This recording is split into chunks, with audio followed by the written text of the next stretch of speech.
দুই নম্বরে আল্লাহ ক্ষমা করবে না তাদের যারা হিংসুক। কি এটা একটা মারাত্মক রোগ। কিছুই কাজ হবে না। আমার মাইক বন্ধ হয়ে যায়। সুবহানাল্লাহ, আলহামদুলিল্লাহ, লা ইলাহা ইল্লাল্লাহ। সুবহানাল্লাহ, আলহামদুলিল্লাহ, লা ইলাহা ইল্লাল্লাহ, লা ইলাহা ইল্লাল্লাহ, মুহাম্মাদুর রাসূলুল্লাহ। হিংসা কাকে বলে? নবীজি বলেন হাসাদ এবং হিংসা এমন একটা জিনিস, আপনার আমল কাঠে আগুন লাগলে যেভাবে শেষ করে ফেলে, আপনার আমলও ঠিক ওইভাবে আস্তে আস্তে করে শেষ করে ফেলবে। এই জন্য এত বড় রাত আমাদের সামনে আসছে। আর যারা সুন্নি দাবি করছে ভাইরা, একেবারে দেশ মাতিয়ে ফেলেছেন, আপনি সারা রাত হালুয়া রুটি খাবেন, সব গুনাহ মাফ হয়ে যাবে। অথচ মনের ভেতরে যারা পরিমাণ হিংসা থাকলে আপনাকে আল্লাহ মাফ করবে না। যারা না, ওরা মনটাই হিংসা দিয়ে ভরা। আপনি মাফ পাবেন কি দেখে? আমার হোক, অন্য কারো যেন না হয়, আমি থাকবো চেয়ারে, অন্য কেউ যেন না আসে। এটার নাম হিংসা। নিজের হবে, অন্যের হবে না, এটার নাম কি? এর রক্ত এদেশে নেই। কথা বলুন। আপনি তো আশা করে বসে আছেন মাত্র আর এক রাত পরে, নিসফে শাবানের রাত, সব মাফ হয়ে যাবে আপনার অন্তর থেকে। তো এখনো হিংসা বের হয়নি। নিজের জন্য যেগুলো ভালো ভালো পজিশন, ভালো কাজগুলো মনে করেন, অন্যের জন্য তো আপনি ওটা চান না। হিংসা আমাদের দূর করা লাগবে। এখন থেকে যা হিংসা আছে মনের ভেতরে, এক্ষুনি দূর করা লাগবে। একজন সাহাবীর জীবন পড়লাম। নবীজি মসজিদে নববীতে বয়ান করতে করতে 3 দিন তাকে দেখে বলেছিলেন, তুমি জান্নাতি। সাহাবীরা বললেন, হুজুরে কি আমল করে এত লোকটা জান্নাতি বলে ঘোষণা দিয়ে দিলেন? আর আপনি তো আন্দাজে ঘোষণা দেবেন না, অবশ্যই আল্লাহ আপনাকে জানিয়েছেন। নবীজি বলেন, চাও কি করে দেখো। একজন সাহাবী তার আমল দেখার জন্য তার বাড়িতে আশ্রয় নিয়ে মেহমান হিসাবে দেখতে লাগলেন। 3টা দিন পার হয়ে গেল, কোনো আমল চোখে ধরা পড়ে না। আসার সময় ডাক দিয়ে বল, আল্লাহর বান্দা, নবীজির মুখে কথা শোনার পরে 3 দিন আমি তোমার বাড়িতে বিভিন্ন কায়দার আশ্রয় নিয়েছি। কি এমন আমল করলো যে আল্লাহ তোমাদের নবীজির মাধ্যমে জান্নাতের ঘোষণা দিয়ে দিয়েছে?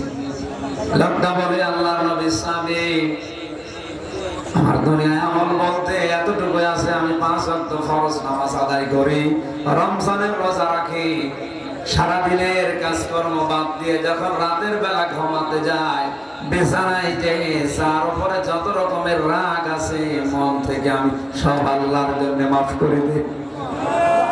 একটা স্বচ্ছ নির্মল একটা নিষ্প্রাণ ভালো মন নিয়ে আমি ঘুমিয়ে পড়ি, কারণ আমি জানি যে ঘুম থেকে আমি আর না উঠতে পারি। আমার তো মনে হয় এই কাজটা আল্লাহর পছন্দ হয়েছে। পরবর্তীতে বিশ্ব নবীকে জানানো হয়েছে, হে নবী, আমি এই আমলটা তার দেখেছি, তার কাছ থেকে শুনলাম। নবীজি বললেন, হ্যাঁ, জিবরাইল আমাকে এইটার খবর দিয়েছে। অথচ শেষ ঘুমানোর আগে কারো প্রতি কোনো হিংসা, বিদ্বেষ, রাগ যা আছে সব মাফ করে দিয়ে একটা নির্মল নিষ্পাপ মন নিয়ে শান্ত মনে ঘুমাতেন। আর আমাদের দেশের 100 জনের 99 জন লোক এখন কি আলেম বলেন আর কি জালেম বলেন, সে যেই হোক, ও সারাদিন চিন্তা করে, ঘুমানোর সময় আরো চিন্তা ফিকির আটে যে সকালবেলা কারে ধরিয়ে দেব, কার 12টা বাজাবো, কার ক্ষতি করবো, এই চিন্তা ভাবনা নিয়েও ঘুমায়। আর আপনি সবে বরাত পালন করার জন্য হা করে আছেন, আপনি মাপ পাবেন। আগে হিংসা ভেতর থেকে দূর করেন। 3 নম্বরে নবীজি জানিয়েছেন, পৃথিবীতে যারা অবাধ্য সন্তান তাদেরকে আল্লাহ মাফ করবে না। আজ অবাধ্য সন্তান বাংলাদেশে দিন দিন বেড়ে যাচ্ছে। বলে এলাকায় শুনলাম যিনি মেয়র আছেন উনি এই যে কিশোর গ্যাংয়ের বিরুদ্ধে সতর্ক হচ্ছে, মাদকের বিরুদ্ধে সতর্ক হচ্ছে। কাজগুলো ভালো, মানুষ এত নিচে নেমে চলে যাচ্ছে। গত পরশুদিন একজন লাইভ করে একটা সন্তান ডাক দিয়ে বলছে, বৃদ্ধাশ্রমের পরিচালক বলছে, হ্যাঁ আমরা 4 ভাই 2 বোন, বাবা মার সম্পদ আমরা সব ভাগ করে নিয়েছি, এখন বাবাকে রাস্তায় ছেড়ে দেওয়ার জন্য সিদ্ধান্ত নিয়েছি। বলেন নাউজুবিল্লাহ। 3 ভাই সব বড় বড় জায়গায় আছে, 2টা বোন বড় বড় জায়গায় বিয়ে হয়েছে, কিন্তু নিজের বাবাকে দেখার মতো একটা ঘর তাদের আর জুটছে না। সম্পদ আছে, টাকা পয়সা আছে, জায়গা জমি আছে, সব কায়দা করে ভাইরা বোনেরা মিলে লিখে বাপকে এখন রাস্তায় ছেড়ে দেওয়ার সিদ্ধান্ত নিয়েছে। আমরা শুধু নাউজুবিল্লাহ বলে শেষ করে দিলে হবে না, যে 4টা সন্তান 2টা মেয়ে 6টা এত বড় বড় সন্তান যা থাকলে রাস্তায় ছেড়ে দেওয়ার সিদ্ধান্ত নিতে পারে, এমনিতেই নেয়নি। কারণ আল্লাহর পরে যাদের স্থান, মা বাবা সম্পর্কে কোনো জ্ঞান ওই মার বাবা এদেরকে শিক্ষা দেয়নি। এজন্য আপনাদের এলাকার জন্য সুসংবাদ, যেহেতু এখানে মাদ্রাসা আছে, আমি আপনাকে স্কুল কলেজ বিশ্ববিদ্যালয়ে পড়াতে নিষেধ করছি না। আপনি ছেলেটাকে আগে অন্তত 1 থেকে 5 পর্যন্ত এনার এখানে দেন, এ পর্যন্ত আগে শেষ করে দেখেন ও কেমন কি করে। এখন যেহেতু মাদ্রাসা আর কলেজের শিক্ষা প্রায় সমান সমান হয়ে গেছে, আশা করছি আপনি ছোটবেলা থেকে তাকে এমন ভাবে গড়ে তুলবেন, দুনিয়া একদিকে মা বাবা একদিকে, যেন এটা মনে করেন। বিশ্বনবী জানিয়েছে, তোর মা বাবা যদি বলে দুনিয়া ছেড়ে দেওয়া লাগবে, তুই 1 পায়ে খাড়া হয়ে যাবি। কথাটা কত কঠিন, খালি জি বলা না। মা বাবা যদি বলে বউ বাদ দেওয়া লাগবে, শরীয়তের ভেতরে চলে না, আপনাকে একেবারে নির্দ্বিধায় ইসমাইলের মতো বউ বাদ দেওয়া লাগবে। বউ শুধু না, সম্পদ শুধু না, ক্ষমতা শুধু না, দুনিয়ায় যত কিছু আপনি অর্জন করেছেন, মার বাবা যদি বলে না এগুলো সব ছেড়ে দেওয়া লাগবে আমাদের জন্য, আপনি ছেড়ে দেবেন নির্দ্বিধায়। সূরা আরাফের তাফসীর পড়তে গিয়ে পেয়েছি, আরাফ নামে একটা প্রাচীর আল্লাহ কিয়ামতে বানাবে, কিছু মানুষকে ওই জায়গায় আল্লাহ দাঁড় করিয়ে রাখবে, জান্নাতেও দেবে না জাহান্নামও দেবে না, মাঝখানে রাখবে। সাহাবীরা বলে, হুজুর ওরা জান্নাতে যাচ্ছে না, কারণ কি? নবীজি বলেন এদের অন্য যত কাজ ভালো ছিল, শুধু মা বাবার সাথে আচরণ খারাপ করতো। আর মা বোনেরা কথা বললে আপনি নিজের গায়ে পড়ে নিয়ে আমার উপর রাগ করেন। আমি এই যে কোরআন সামনে দিয়ে বলছি, 100 জনের 90টা পরিবারে আজ মা বাবাকে আলাদা করার পেছনে কারণ আপনি। আপনার নিজের মা বাবা হলে কোনদিন বলতে পারতেন স্বামী এদেরকে বাদ দিয়ে দাও? পারতেন না। এত কষ্ট করে 25 বছর 30 বছর পর্যন্ত যারা বিনা স্বার্থে শ্রম দিল, আজ 3 কথার এক সাথী পেয়ে যদি তাদেরকে আলাদা করে দিতে হয়, নবীজি তো এই জন্যই জানিয়েছে এরা নামাজ পড়তো, রোজা রাখতো, হজ করতো, যাকাত দিত, এদের দান সাদকা ছিল, কিন্তু মা বাবার সাথে খারাপ আচরণ করতো। এজন্য 3 নাম্বার পয়েন্টে এটা এসেছে, মা বাবার অবাধ্য সন্তান ওই পবিত্র রাতে মাপ পাবে না। বলেন নাউজুবিল্লাহ। হাদিসের 2য় পয়েন্টটা বলছে, এদিকে তাকান। নবীজি বলেন এদেরকে জান্নাতে দিচ্ছে না এই কারণে, কিন্তু জাহান্নামে আল্লাহ দেবে না। সাহাবীরা বলে, হুজুর এদেরকে জাহান্নামে দেবে না কোন কারণে? নবীজি বলেন এই মানুষগুলো দুনিয়া আর চাই করুক, ইসলাম কায়েম করার জন্য চেষ্টা করতো, আন্দোলন করতো। এই জন্য ইসলাম কায়েমের জন্য যাদের চেষ্টা সাধনা আন্দোলন লড়াই থাকবে, ওদের জীবনের অন্য গুনার কারণে হয়তো আল্লাহ শাস্তি দিলেও বিভিন্ন কায়দায় জাহান্নামে দেবে না। ওই যে আরব নামক প্রাচীরে দাঁড় করিয়ে রাখবে। হাদিসের শেষে কিন্তু আর নেই যে আল্লাহ কোথায় দেবে, নবীজি এই কথা আর বলেননি। এবার আপনি নিজের দিকে তাকান, জান্নাতে দিচ্ছি না, মা বাবার অবাধ্যর কারণে জাহান্নামেও দিচ্ছে না। ইসলামী আন্দোলন করতে, ইসলাম কায়েমের চেষ্টা করতে, এই কারণে এখন যদি প্রাচীরের উপরে আল্লাহ রেখে দেয়, তারও কপাল ভালো না, কপাল পোড়া। আল্লাহ আমাদেরকে হেফাজত করুন, বলেন আমিন। 4 নম্বরে আল্লাহ তাদেরকে ক্ষমা করবে না যারা বৃদ্ধ জিনাখোর। আর এটা বাংলাদেশে এখন দিন দিন বাড়ছে, নাম নিলাম না। আজ মহিলা হস্টেল থেকে, বিভিন্ন অফিস থেকে, বিভিন্ন কামরা থেকে, এমনকি এমপি হস্টেল থেকেও মেয়েদের কান্নার আওয়াজ পাওয়া যাচ্ছে। এটা একটা মারাত্মক আকার এমন ভাবে ধারণ করেছে। এখন যদি অনেকে মনে মনে করে তাহলে যুবক বয়সে জেনা করলে সমস্যা নেই। না, জেনা তো জেনার ধারে কাছে যাওয়া নিষেধ আল্লাহ করে দিয়েছেন। যে 4 প্রকার মানুষকে আল্লাহ একেবারেই মাফ করবে না, 5 প্রকার। 4 নাম্বার তারা যারা বৃদ্ধ বয়সে জেনা করে। বলেন নাউজুবিল্লাহ। হাজারো মানুষ নিজের জায়েজ বৈধ স্ত্রী বাদ দিয়ে হোটেলে রাত কাটাচ্ছে। কথা বলেন ঠিক কিনা? আপনি যদি এই কথার সত্যতা প্রমাণ করতে চান, কক্সবাজারে যদি এখনই হোটেলগুলোতে আপনি খবর চালান, বৈধ স্বামী স্ত্রী বাদ দিয়ে 100 জনের প্রায় 70 জন অবৈধ পাবেন। এরা তো 5 বছর 7 বছরের খোকা খুকি না, সব বুড়ো। কথা বলে না কেন? 5 নম্বরে আল্লাহ তাদের মাফ করবে না যে মানুষগুলো সুদ খায় আর ঘুষ খায়। আজ অনেক নামাজি পর্যন্ত সুদের এই কারবার ছাড়তে পারছে না, অথচ মাপ পাওয়ার জন্য বসে আছে যে সামনে রাত আসছে আর একদিন পরে আমার আর চিন্তা নেই। আরে ভাই, যে 5 প্রকার নাম মানুষ নবীজি বললেন, তার ভেতরে আপনি পড়ে যাচ্ছেন, কারণ আপনি সুদখোর। এখন যদি বলেন না আমি সুদ খাই না, ডাইরেক্ট না খাইলে আপনি ইনডাইরেক্ট খাচ্ছেন।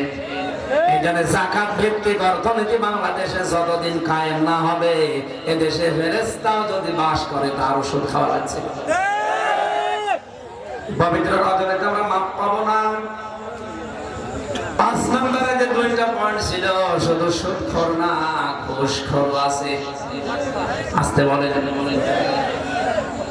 আজ যে ঘুষ কি আকারে ধারণ করেছে, আমি 3 বছর ছেলে না থাকলে টের পাতাম না। কোর্টে যাবেন, কোর্টের ইট পর্যন্ত ঘুষ চায়। কোর্টের ইট পর্যন্ত তাকিয়ে আছে, 10 টাকা দিয়ে যা। কারাগারের ভেতরে ওই যে হাজতে যখন ছিলাম, দেখা করতে গেছে মা বাবা স্ত্রী, আমারে বলছে টাকা দেন। টাকা দেবো না, টাকা বলে বাবা, এখানে তো টাকা চলে না, আমার বই চলে। না, আমি যে তোমার সাথে দেখা করতে এসেছিল, ওরা টাকা দিয়েছে, আমি দেখেছি। শেষে 10 টাকা দিলাম, তার খুশি। কোন জায়গা নেই, একটা জায়গা যদি বাংলাদেশে আপনি দেখাতে পারেন এখন যে ঘুষ ছাড়া কিছু হয়। ফাইল পর্যন্ত বছরের পর বছর পড়ে থাকে, স্পিরিট মানি না দিলে। আচ্ছা, এই লোক মাপ পাওয়ার জন্য মসজিদে টাইলস বানিয়ে দিচ্ছে এই ঘুষের টাকা দিয়ে। কথা বলেন না কেন? ঘুষখোর অফিসার যারা, ঘুষখোর কর্মচারী কর্মকর্তারা এই সামনের রজনীতে মাপ পাওয়ার জন্য বুক বেঁধে বসে আছে। 1 বছর যত ঘুষ খেয়েছি সবে বরাতে স্পেশাল মাফ করে নেব। আপনার তো মাপ নেই, কারণ 5 জনের ভেতরে আপনি পড়ে গেছেন। এই জন্য সুদ যারা খান, ঘুষ যারা খাচ্ছেন, এই মুহূর্তে থামেন। ঘুষ কোন মানুষ যদি খায়, আল্লাহর আইন বিধান বাদ দিয়ে কোন মানুষ যদি ঘুষের টাকা নিয়ে আনন্দ করে, ওমান আরাদান যিকরি ফাইন্না লাহু মাঈশাতান দনকা ওয়া নাহশুরুহু ইয়াওমাল কিয়ামাতি আ'মা। আল্লাহ পাক বলেন, যারা আমার আইন, আমার বিধান বাদ দিয়ে, আল্লাহর আইনে তো ঘুষ নেই, আল্লাহর আইনের বাইরে। কথা বলে ঠিক কিনা? সুতরাং আল্লাহর আইন বাদ দিয়ে যারা আজ ঘুষ খাচ্ছে, হাদিয়া মনে করে, নিজের কাজের পারিশ্রমিক মনে করে, আপনি যদি ওই চেয়ারে না বসতেন, আপনাকে জীবনে ওই পারিশ্রমিকটা দিত না। কথা বলে না কেন? আজকে যে সব জায়গায় ঘুষের যে ছড়াছড়ি চলছে কিছু মনেও করে না মানুষ। মুখ বেঁধে বসে আছেন, আপনার কিন্তু মাফ হবে না। এখানে আমি দমকা শব্দের তাফসীর পড়েছি। ঘুষের টাকা নিয়ে, সুদের টাকা নিয়ে মহানন্দে বাড়িতে আসবেন, কিন্তু আপনার জীবন আল্লাহ সংকীর্ণ করে দেবে। কোন জায়গায় আপনাকে আল্লাহ শান্তিতে রাখবে না। আজ মিথ্যা মামলা দিয়ে তার পক্ষে লড়ে আজ কত মানুষ বিপদে ফেলে তার কাছ থেকে লক্ষ লক্ষ টাকা ঘুষের মাধ্যমে, হাদিয়ার মাধ্যমে বাগিয়ে নিচ্ছে। আমার পরিবারকে ধ্বংস করে দিয়েছে। এই 3টা বছরে আমার বাবার যা ছিল সব আপনি ফতর করে নিলেন। আপনি নিজেও জানেন যে আমি কিছু জানি না। বছরে এই যে ঘুষের মাধ্যমে লক্ষ লক্ষ টাকা বাবার কাছ থেকে, আমার আত্মীয়র কাছ থেকে নিলেন। বিশ্বাস করেন ওই টাকা যারা খেয়েছে কালকের দিন পরে তারা এই মহিমান্বিত রাত মনে করে মাপ চাবে। এটি মাপ পাওয়ার কথা। আরো সরে করে মাপ পাওয়ার কথা। আমাদের বলেন না আমি মাপ পাবো, আপনি পাবেন না, তাহলে নবীর কথা মিথ্যা হয়ে যাবে। মাপ পেতে পারে যদি এখনই থেকে যান। যতদিন বেঁচে আছি যতটুকু মনে পড়ে সুদের টাকা, ঘুষের টাকা যাদের কাছ থেকে নিয়েছি ফেরত দিয়ে দেব। জীবনে আর না খেয়ে মারা গেল সুদ আর ঘুষ খাবো না, তাহলে আল্লাহ তাকে মাফ করে দেবে। এইরকম সিদ্ধান্ত আজকে এই 5 প্রকারে যদি এখানে কেউ থাকেন, 1 নম্বরে শিরিক করে আর শিরিকের সাপোর্ট করে, 2 নম্বরে হিংসুক, 3 নম্বরে মা বাবার অবাধ্য সন্তান, 4 নম্বরে বৃদ্ধ জেনাখোর, 5 নম্বরে সুদ আর ঘুষ যারা খায়, এরা যদি এখানে থাকেন এখন থেকে আপনি থেমে যাবেন। আল্লাহ আমাদের কবুল করুন, আমিন। গলায় সাপোর্ট দিচ্ছে না, শুধু গলায় দিচ্ছে। সম্মানিত ভাইরা, নবীজিকে দিয়ে আল্লাহ এই কথাগুলো জানিয়ে সতর্ক করলেন যে আপনি সতর্ক হন। আপনি দাঁড়িয়ে যান, বসে থাকার কাজ আপনার না, আমাদেরকে সতর্ক করতে থাকে। রব্বাকা ফাকাব্বির, আপনার রবের বড়ত্বের কথাগুলো শোনা। আমরা তো সারা দেশে তাফসীর মাহফিল, ওয়াজ মাহফিলের নামে আল্লাহর বড়ত্বের কথাই শোনাতে আসি না, মা বাবার কিচ্ছা কাহিনী বলি। সুতরাং আল্লাহর ঘোষণা পাওয়ার পরে সেই কুষ্টিয়া থেকে পর্যন্ত আসি। আপনাদের দায়িত্ব আল্লাহর বড়ত্বের কথাগুলো, সতর্কমূলক কথাগুলো শোনার পরে নিজে জীবনে সতর্ক হওয়া। আল্লাহ আমাদের তৌফিক দেন, আমিন না। বারাকাল্লাহু লানা ওয়া লাকুম ফিল কুরআনিল আযীম। আল্লাহুম্মা আমিন। ربنا ظلمنا أنفسنا وإن لم تغفر لنا وترحمنا لنكونن من الخاسرين। আল্লাহ তাআলা বড় আশা নিয়ে কোরআন কারীমের ময়দানে এসেছিলাম। আমার শরীর, কণ্ঠ একটাও সাপোর্ট করছে